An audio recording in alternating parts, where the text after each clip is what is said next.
नमस्कार, गौहर छत्तीसगढ़ में आपका स्वागत है। मैं हूं राघवेंद्र सिंह। आज हम बात करेंगे केंद्र और राज्य के रिश्तों पर। दरअसल संघीय ढांचे का मामला है। Federal structure. राज्य और केंद्रों में अक्सर तब टकराव होते हैं जब राज्य में दूसरी दल की सरकार और केंद्र में दूसरे दल की। तो छत्तीसगढ़ में कांग्रेस की सरकार है और दिल्ली में है, केंद्र में भाजपा समर्थित दलों की सरकार।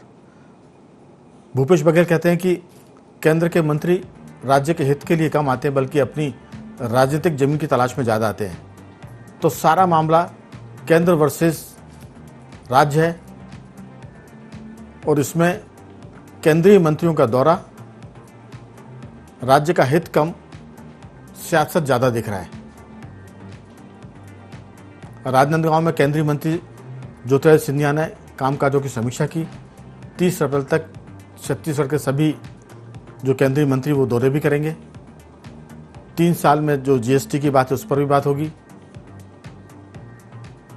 केंद्रीय मंत्री सिंधिया ने कहा है कि मैं सीएम बघेल से आंकड़ों पर बहस करने के लिए तैयार हूं।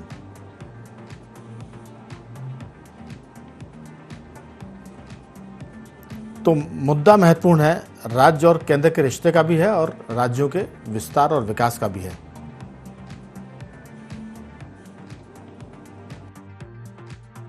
ये संविधान में जितने प्रावधान हैं धीरे धीरे उन सबको, उन संस्थाओं को कमजोर किया जा रहा है। तो हम सब के आम हिंदुस्तानी की जिम्मेदारी है, जो संविधान हमको अधिकार प्रदत्त करती है वही संविधान को धीरे धीरे खत्म किया जा रहा है। आज आरक्षण की मांग सब करते हैं, लेकिन यदि शासकीय पद ही समाप्त हो जाएंगे, जितने सार्वजनिक उपक्रम समाप्त हो जाएंगे, तो फिर आरक्षण रहने के बाद भी आपको कोई लाभ मिलने वाला नहीं है। तो इसलिए आपको भारत के संविधान की रक्षा करनी होगी, उसके हिसाब से आपको चलना होगा, ये आह्वान है। विशेष रूप से जिला प्रशासन के साथ बैठेंगे और आखिर जिले में देखेंगे, सारी समीक्षा करेंगे कौन सा विभाग है जो पिछड़ रहा है और अभी तक क्या प्रगति हुई है, सारी चीज़ें उसी की समीक्षा में हम लोग आए हैं। कामकाज की समीक्षा तो सरकार की होती रहती है। विशेष रूप से आकांक्षी जिले जो हैं उनमें जो अभी काम हो रहा है, इतने सालों से चल रहा है, उसमें कितना अच्छा है और आज क्या स्थिति है, इस संदर्भ में हम लोग आए हैं, देखते हैं उसे। इस बार के दौरे का मकसद स्पष्ट है। जो प्रधानमंत्री जी ने पूरे देश में 112 आकांक्षी जिले रेखांकित किए हैं। कांग्रेस को सदैव हर चीज़ में प्लान दिखती है। कांग्रेस को देश की विकास और देश की प्रगति की चिंता नहीं। कांग्रेस को देश के गरीब और देश के उत्थान की चिंता नहीं। प्रधानमंत्री जी की सोच स्पष्ट है कि भारतीय जनता पार्टी जनता के विकास, जनता की प्रगति के साथ जुड़ी हुई एक कड़ी है और उस अभियान में भारतीय जनता पार्टी का एक एक कार्यकर्ता जुड़ेगा सकारात्मक सोच के साथ।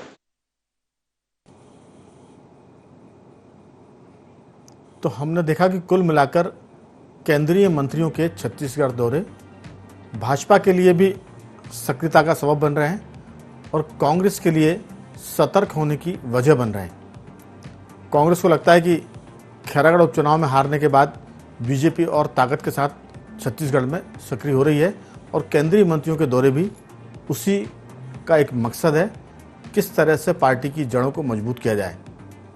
लेकिन इस पूरे मामले को भूपेश बघेल थोड़ा सा संवैधानिक कलर दे रहे हैं। वो ये कह रहे हैं कि अगर नौकरियां नहीं बचेंगी तो फिर आरक्षण का मतलब क्या होगा। वो ये भी कह रहे हैं कि केंद्र राज्यों को मजबूत करने के लिए काम करे, ना कि राजनीति करने के लिए। तो ये बहुत सारी बातें जिस पर हम विस्तार से बात करेंगे। हमारे साथ चर्चा के लिए मौजूद रहेंगे भाजपा के पूर्व विधायक श्रीचंद सुंदरानी और कांग्रेस के प्रवक्ता अमित श्रीवास्तव और वरिष्ठ पत्रकार उचित शर्मा जी। तीनों मेहमानों का बहुत बहुत स्वागत है। सबसे पहले उचित शर्मा जी, केंद्र की सक्रियता राज्य की स्थिति को मजबूत करेगी, उसके साथ साथ केंद्र में जिस पार्टी की सरकार है उस पार्टी को भी छत्तीसगढ़ में मजबूती देगी, क्योंकि केंद्रीय मंत्रियों के आने से भाजपा का जो संगठन है वो अपने आप को थोड़ी सी ताकत में महसूस करता हुआ दिखेगा। आपको लगता है कि इस मुद्दे पर राजनीति हो रही है या ये तमाम दौरे एक प्रक्रिया के तहत हो रहा है, प्रोसेस के तहत हो रहा है, इसमें किसी किस्म की राजनीति नहीं है? आपकी राय?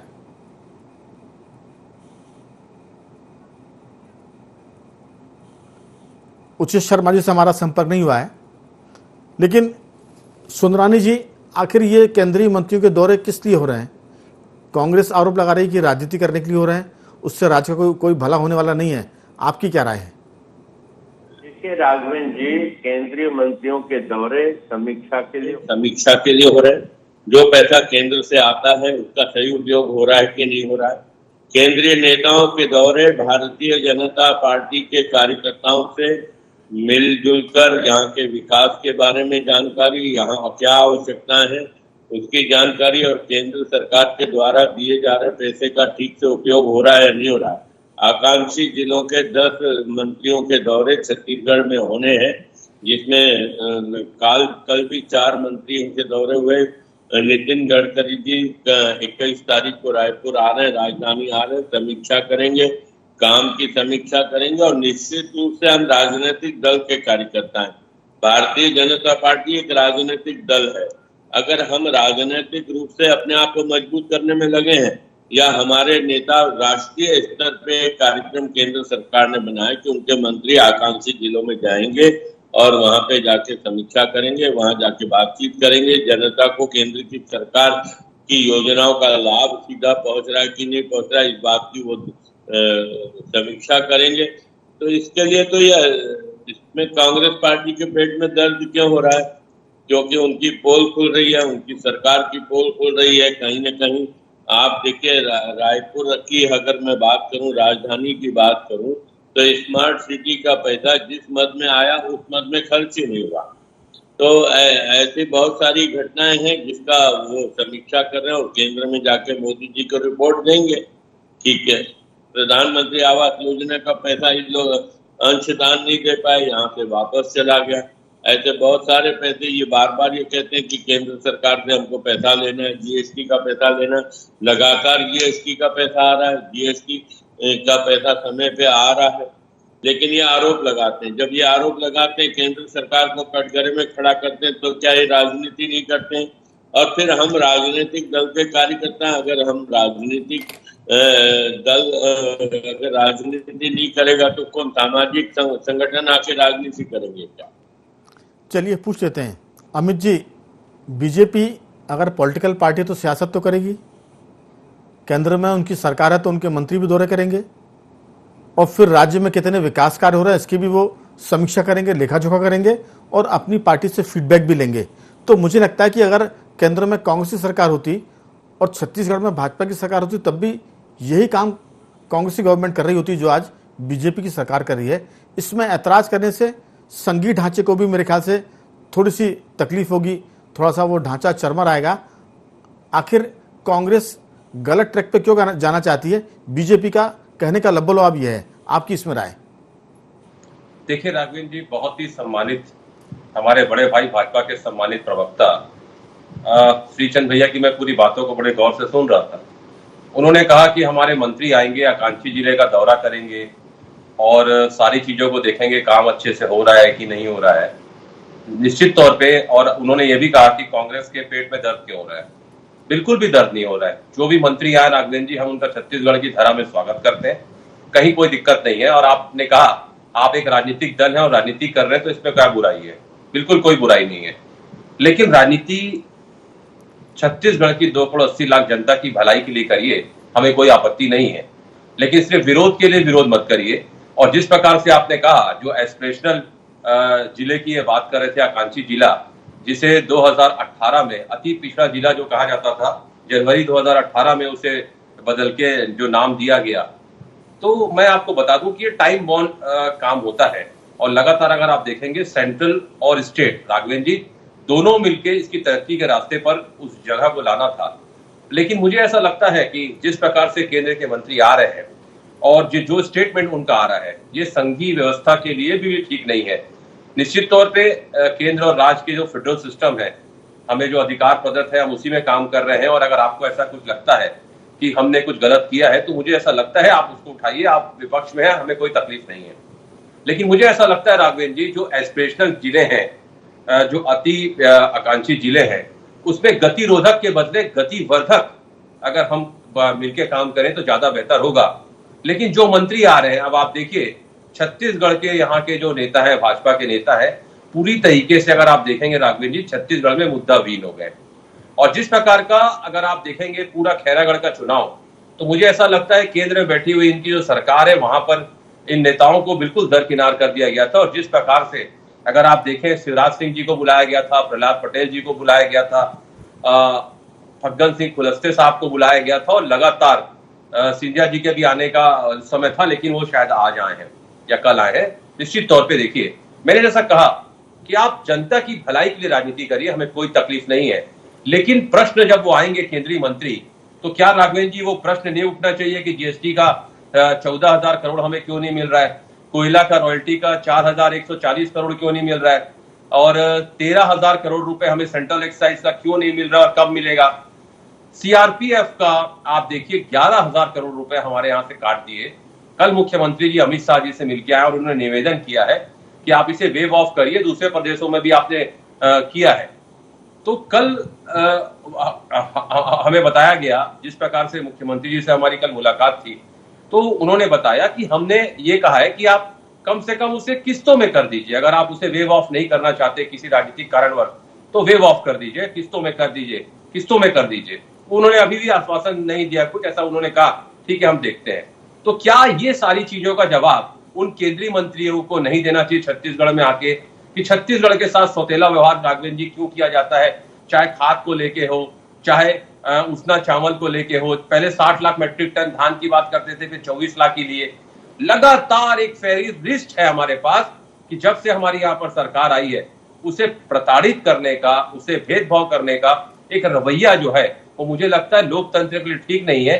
क्योंकि छत्तीसगढ़ की डेवलपमेंट की जवाबदारी हमारे साथ साथ भाजपा के भी मेरे सम्मानित प्रवक्ता और 2 करोड़ 80 लाख जनता की जब हम बात करते हैं, जब हम समृद्ध और सशक्त छत्तीसगढ़ और खुशहाल छत्तीसगढ़ बनाने की जब हम सपना देखते हैं, और जो हम जिस पे काम कर रहे हैं, उसमें श्रीचंद भैया और भाजपा के भी नेताओं का भी उतना ही अहम रोल है। बिल्कुल अमित जी, दरअसल क्या होता है कि अगर हम किसी से कोई चीज़ मांगते हैं तो उसको फिर झगड़ा नहीं करना चाहिए उनसे। मैं एक छोटा सा एग्जाम्पल दे रहा हूँ, इसमें श्रीचंद भैया भी इस बात से सहमत होंगे और हमारे पत्रकार साथी भी इस बात से इत्तेफाक रखेंगे। जब मध्य प्रदेश में मुख्यमंत्री बाबूलाल गौर हुआ करते थे और केंद्र में मनमोहन सिंह की सरकार थी, उनका कहना यह कि मैं जाकर कमलनाथ जी से, बाकी मंत्रियों से अपने राज्य के हित में गुहार करता था, उनसे टाइम लेता था और कहता था कि साहब मध्य प्रदेश के हित में आप सड़कें दीजिए, दूसरी फैक्ट्रियां दीजिए, हमको कोयला दीजिए, खाद दीजिए। लेकिन जब आप मुख्यमंत्री होते हैं एक पार्टी के और दिल्ली में जब दूसरी पार्टी होती, तो उस मुख्यमंत्री पर भी बहुत कुछ डिपेंड करता कि वो केंद्र सरकार से अपने रिश्तों को कैसा अच्छा बनाए और कैसा लाभ ले। अगर झगड़ा करेंगे, आरोप प्रत्यारोप लगेंगे, तो राजनीति तो इसमें हो सकती है, लेकिन राज्य का भला नहीं होता इसमें। मैं सिर्फ ये बात छत्तीसगढ़ के संदर्भ में नहीं कर रहा हूँ, ये बात मैं ओवरऑल जिन जिन राज्यों में केंद्र विरोधी सरकारें हैं या विपक्षी दलों की सरकारें, उनकी बात मैं कर रहा हूँ। आपको भी सरकार के साथ समन्वय करना पड़ेगा, क्योंकि केंद्र में आपको देने वाली सरकार जिससे आपको ज़रूरत है। मैं लौटूंगा आपके पास। उचित जी, ये बात हमेशा होती है कि जब राज्य और केंद्रों में सरकारें बदली, मेरी आवाज़ आ रही है आपको? आ रही सर। जब केंद्र और राज्यों में एक ही पार्टी की सरकार हो तब दिक्कत नहीं होती है, भले ही फिर वो पैसा दे ना दे। लेकिन जैसे ही दूसरे राज्य की दूसरी पार्टी की सरकार होती है तो बहुत बारीक बारीक चीज़ों पर विवाद होते हैं, आरोप होते हैं, प्रत्यारोप होते हैं।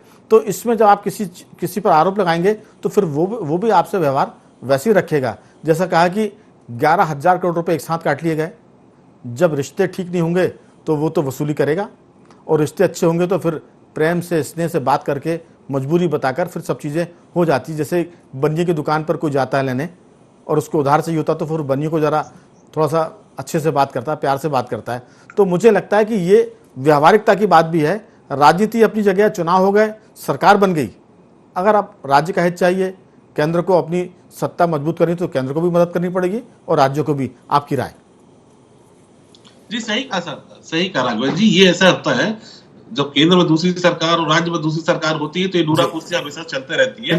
ये जरूर देखा गया है कि ऐसे ऐसे कैसे संबंध, क्योंकि प्रदेश में आके हमको उन्हीं बातों का उनका विरोध करना और वहां जाके उनकी वाहवाही करनी है, ये तकलीफें आती है, व्यवहारिक दिक्कतें आती है। हालांकि इसके लिए बहुत अच्छे रिश्ते और अच्छे मधुर संबंध हमको अपने पड़ोसी राज्य उड़ीसा से सीखना चाहिए। नवीन पटनायक जी के बड़े अच्छे और मधुर संबंध उन्होंने बना के रखे हैं, बिल्कुल ये ठीक। लेकिन जहां तक ये राजनीति की बात है, जहां तक 10 मंत्रियों की विजिट की बात है, 6 मंत्रियों की विजिट की बात है, जो आने वाले समय में 10 होने वाले, ये देखिए आप इसको बड़ी राजनीति इसको समझिए। ये इससे कांग्रेस को किसी प्रकार की घबराने की आवश्यकता नहीं है। बिल्कुल हकीकत में जो मेरी छोटी बुद्धि जो मुझे समझ में आता है, ये इनके भारतीय जनता पार्टी के अपने इंटरनल मैटर है। इसके पहले राघवेंद्र जी ये ग्रुप जो है 10 मंत्रियों का राजस्थान गया था, शायद आपको याद होगा। आज 19 तारीख को नड्डा जी की उसी ग्रुप के साथ बैठक है। ये 10 मंत्री अभी जो आ रहे हैं, ये छत्तीसगढ़ के कुछ दिन बाद फिर नड्डा जी और अमित शाह जी के साथ बैठक करेंगे। हकीकत ये है कि दोनों जगह पे भारतीय जनता पार्टी की सरकार नहीं है। हकीकत ये है कि वहां के जो इनके अपने राज्य के जो इनके पदाधिकारी है, राज्य में जो स्थिति है, राज्य में जो इनकी पार्टी की स्थिति है, उसको समझने के लिए ये मंत्री आ रहे हैं और ये अपनी रिपोर्ट अमित शाह जी को करेंगे। हकीकत ये है कि वो यहाँ के राज्य की जो संगठन है, राज्य का जो पदाधिकारी है, राज्य में जो अभी भारतीय जनता पार्टी की स्थिति है, उसकी नब्ज को समझने के लिए वो प्रदेश का दौरा कर रहे हैं। ये अलग बात है कि आकांक्षी जिलों में और भ्रष्टाचार को लेके, केंद्र की योजनाओं को लेके वो उस पर इंस्पेक्शन करेंगे, देखेंगे, वो सब चीजें अलग चीज, ऐसा कभी होता नहीं। और इतने संवेदनशील और इतने भ्रष्टाचार के खिलाफ केंद्र सरकार भी नहीं है, उनको इन सब चीजों से बड़ा कोई लगाव या चीजें नहीं है। उनका अपना उद्देश्य ये है कि भारतीय जनता पार्टी की स्थिति क्या है, आने वाले समय में क्या होगी, क्या वर्तमान में शीर्ष नेतृत्व को रखना है, क्या पूरे संगठन को पूरा चेंज करना है, जिले और संभाग में हमारी क्या स्थिति है, कितने वोट, वो अपना आकलन एक इंटरनल करने हैं। हकीकत ये है राघवेंद्र साहब, वो कुल मिलाकर बीजेपी का इंटरनल मामला है और कांग्रेस उससे देखकर वैसे ही बिदक रही है।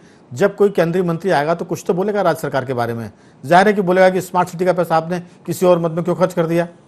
आप काउंटर करेंगे कि आप हमको खाद बीज का पैसा दीजिए। आप बोलेंगे कि सीआरपीएफ का जो पैसा है वो आपने हमसे एक साथ काट लिया। तो वो अपने हिसाब से राजनीति करेंगे। लेकिन आप मुख्यमंत्री हैं, आपकी सरकार है, आपको केंद्र से पैसा चाहिए, मदद चाहिए, तो आपको अपना व्यवहार वैसा बना के चलना पड़ेगा। चुनाव तक ठीक है, आरोप लग गए, प्रत्यारोप कर दिया, सब कुछ हो गया, लेकिन अब मामला राज्य के हित का है।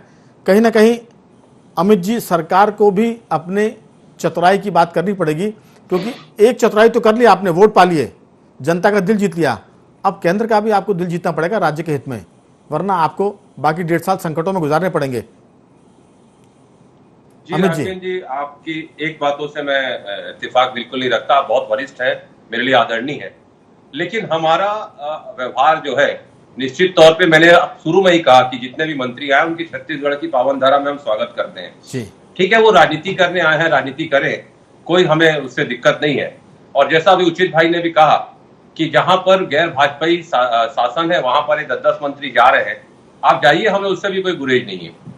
लेकिन मैं आपको बता दूं कि हमारी सरकार आने के बाद जो विकास के काम यहाँ पर हुए हैं, जो विकास की अविरल गंगा बहाई गई है, और एक जब हमारी सरकार शासन में आई थी तो उस समय जो हमें छत्तीसगढ़ मिला था उसमें गरीबी, कुपोषण और जिस प्रकार से किसान आत्महत्या, नक्सलवाद, आदिवासियों पर जुल्म करने वाली जो पूर्ववर्ती सरकार थी, वो उस टाइप का हमें जिस प्रकार का छत्तीसगढ़ जिसमें बेरोजगारी और आर्थिक बदहाली थी, और जब मुख्यमंत्री भूपेश बघेल जी ने, जिसे ऐसे ही यहाँ का जनप्रिय और लोकप्रिय नेता नहीं कहा जाता, उनके व्यवहार को लेकर कहा जाता है कि उनसे अच्छा संवेदनशील व्यक्ति कोई नहीं है, और ये छत्तीसगढ़ की 2.80 जनता कहती है राघवेंद्र जी।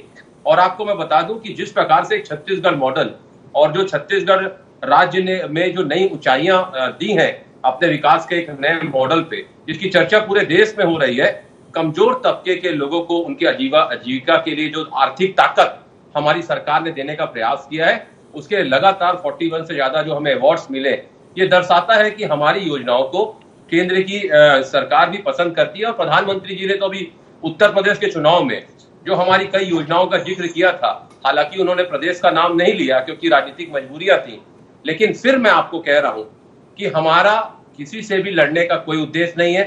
हमारा एक ही ध्येय है, छत्तीसगढ़ की 2.80 जनता का भला हो। उसके लिए फिर हमें चाहे प्रधानमंत्री से मिलना पड़े, पत्र लिखना पड़े, गृह मंत्री से मिलना पड़े, पत्र लिखना पड़े, या और दीगर मंत्रियों से, केंद्रीय मंत्रियों से मिलना पड़े, हम बिल्कुल जाएंगे मिलने, उनको पत्र भी लिखेंगे। लेकिन मैं एक ही चीज कहना चाहता हूं कि भेदभाव, अगर आपको कोई तकलीफ है, आपको हमसे लड़ना है, आप लड़िए, आप राजनीतिक लड़ाई लड़िए, हमें कोई दिक्कत नहीं है। लेकिन उसमें उन किसानों का क्या, जिनका हम धान खरीद रहे हैं, आप उनका, हम अगर धान खरीदते थे तो आपने लेटर लिख दिया, हमें राजीव गांधी न्याय योजना लाना पड़ा, हम उसके तहत वो कर रहे हैं। आपके केंद्रीय मंत्री आते हैं और कहते हैं अगर आप किसानों को पैसा देंगे 2500 रुपए तो दिवालिया हो जाएंगे। क्या उसके लिए भाजपा ने माफी मांगी? आप झूठ मत बोलिए, आप ऐसी कोई बात मत करिए जिससे छत्तीसगढ़ की समरसता या वातावरण यहाँ का खराब हो। आप आइए, केंद्रीय मंत्री हैं, आप दौरा करिए, आपका स्वागत है। बिल्कुल। लेकिन फिर मैं कहूंगा कि कम से कम राघवेंद्र जी, जब हम पूरा हिसाब कल लेके बैठे थे, 55,121 करोड़ की लेनदारी हमारी केंद्र से है और इस वर्ष जीएसटी क्षतिपूर्ति बंद हो जाएगा। उसके कारण 5,000 करोड़ का जो हानि होगी वो अलग। उसके बाद अभी सेंट्रल पूल की जो है चावल का हिसाब आना अभी बाकी है। बिल्कुल। चलिए, मैं समय का मैं जल्दी से मैं पूछ लेता हूं। एक तरफ हमें पैसा नहीं देते राघवेंद्र जी, और दूसरे तरफ फिर ये कहते हैं इनके प्रवक्ता आके कि ये कर्ज ले रही है सरकार। तो हम कैसे करेंगे आप बताइए? केंद्र को हमारी राशि तत्काल प्रभाव से देनी चाहिए। ठीक बात है, पैसा नहीं तो कर्ज तो लेना ही पड़ेगा। लेकिन आप सरकार में हैं, चुनाव जीत रहे हैं, तो आप समझदार तो हैं ही, इसमें कोई शक नहीं। आपकी समझदारी पर, आपकी राजनीतिक सूझबूझ पर कोई सवाल नहीं है। लेकिन सवाल सरकार में आने के बाद राज्य सरकार को और मजबूत बनाना, इस पर सवाल है कि जितने आपके संबंध मधुर रहेंगे केंद्र के मंत्रियों से, उतनी आपकी मदद होगी, क्योंकि केंद्र में तो आखिर इंसान ही बैठे हुए हैं, कोई बाहर से लोग नहीं आए। मैं जल्दी से सवाल, आपने जो कुछ कहा उसका उत्तर ले लूं। शीर्चन जी, समय कम है, बहुत संक्षेप में उत्तर दीजिए जो अमित जी ने कहा है। देखिए, अमित जी जो कह रहे हैं वो खैरागढ़ से लेकर चुनाव तक की बातें करने लगे। ये विषय नहीं है, तो उस विषय पे अगर चर्चा बिल्कुल तो बहुत सारा समय चाहिएगा। पॉइंटेड बोलिए, क्योंकि समय सिर्फ 1 मिनट बचा है। देखिए, मैं आपको बता रहा हूँ, हमारे केंद्रीय मंत्री अगर समीक्षा करना है, दूसरी बात तो 55,000 करोड़ की लेनदारी की बात करते हैं। ये तो एक रूटीन है, पैसा आते जाता है और आ भी रहा है। जीएसटी का पैसा आ रहा है, धान का पैसा आ रहा है, क्षतिपूर्ति का पैसा आ रहा है, सब्सिडी का पैसा आ रहा है, प्रधानमंत्री आवास योजना का पैसा आ रहा है, लगातार आ रहा है। लेकिन ये सिर्फ राजनीति करने के लिए, छत्तीसगढ़ में जनता को भ्रमित करने के लिए, अपनी विफलताओं को छुपाने के लिए ये मोदी जी की सरकार पे आरोप लगा रहे जब से इनकी सरकार बनी है। ये टोटली फेल हो चुके हैं। ये कर्ज लेकर कहीं पे भी प्रहलाद पटेल जी ने ये नहीं कहा कि किसानों को पैसा नहीं मिलना चाहिए। उन्होंने सवाल खड़ा किया था कि जो सरकार 3.5 साल में 55,000 करोड़ का कर्जा ले चुकी है, लेकिन तो कहीं न कहीं वो लेकिन श्रीचंद जी, ये उसको धान में जोड़कर, श्रीचंद जी, अगर भूपेश बघेल की सरकार फैले तो चुनाव कैसे जीत रही है? 12,000 करोड़ रुपए माफ कर देते हैं एक कॉर्पोरेट मित्र का, घाटा नहीं होता। अमित जी, समय नहीं है। अमित जी, समय नहीं है। अमित, मैंने आपको सुना, आपके बीच में नहीं बोला, तो मेरे छोटे भाई हो, कम से कम सुनने की आदत डालना चाहिए अमित आपको जी। बात चुनाव जीतने की बात करते हैं। 3.5 साल इन्होंने काम किया था, तो आखिरी दिनों में जिले की घोषणा करने का इनको क्यों अवसर आया कि हम चुनाव के दूसरे दिन जिला बना देंगे? ये प्रलोभन देने की आवश्यकता क्यों पड़ी? क्योंकि इन्होंने 3.5 साल में जनता का विश्वास कायम नहीं किया, जनता की कसौटी पे खड़े नहीं उतरे। उचित जी, आपने दोनों की बात सुनी, अब आपकी अंतिम टिप्पणी इस पूरे मामले में कि ये पूरा मामला है क्या, बहुत संक्षेप में। देखिए, मैं पहले भी कह चुका हूँ कि मामला टोटल इनका पार्टी का इंटरनल मामला है। ये जो आ रहे हैं मंत्री, जो भी कमेंट्स कर रहा है, इसमें ना तो कोई जांच होनी है, ना समीक्षा होनी है, ना ही कोई फाइनेंशियल चेंजेस होने हैं। लेकिन ये बात सत्य है संपादक महोदय कि ये जाने के बाद भारतीय जनता पार्टी के राजनीतित्व और संगठन के ढांचे में जरूर कुछ चेंज होने, यहाँ के साथ साथ ये चीज एकदम तो वहां भी चेंज होंगे। आपने उचित जी बहुत मुद्दे की बात की कि इस पूरी यात्रा के बाद कुछ ना कुछ भाजपा में बदलाव होने की संभावना लगती है, जिसके लिए केंद्रीय मंत्री दौरे कर रहे हैं। आप तीनों मेहमानों का बहुत बहुत धन्यवाद। अमित जी आपका भी, श्रीचंद जी आपका भी, और उचित शर्मा जी आपका भी साधुवाद की। कुल मिलाकर गौहर छत्तीसगढ़ में जो हमने बात की उसमें ये कि भाजपा के जो केंद्रीय मंत्री के दौरे हो रहे हैं वो बीजेपी संगठन को समझने के लिए और उसमें क्या बदलाव हो सकते हैं इसके लिए हो रहा है। देखते आने वाले दिनों में क्या स्थिति बनती, हम फिर उस पर बात करेंगे। तब तक बने रहिए हमारे साथ और देखते रहिए IND24।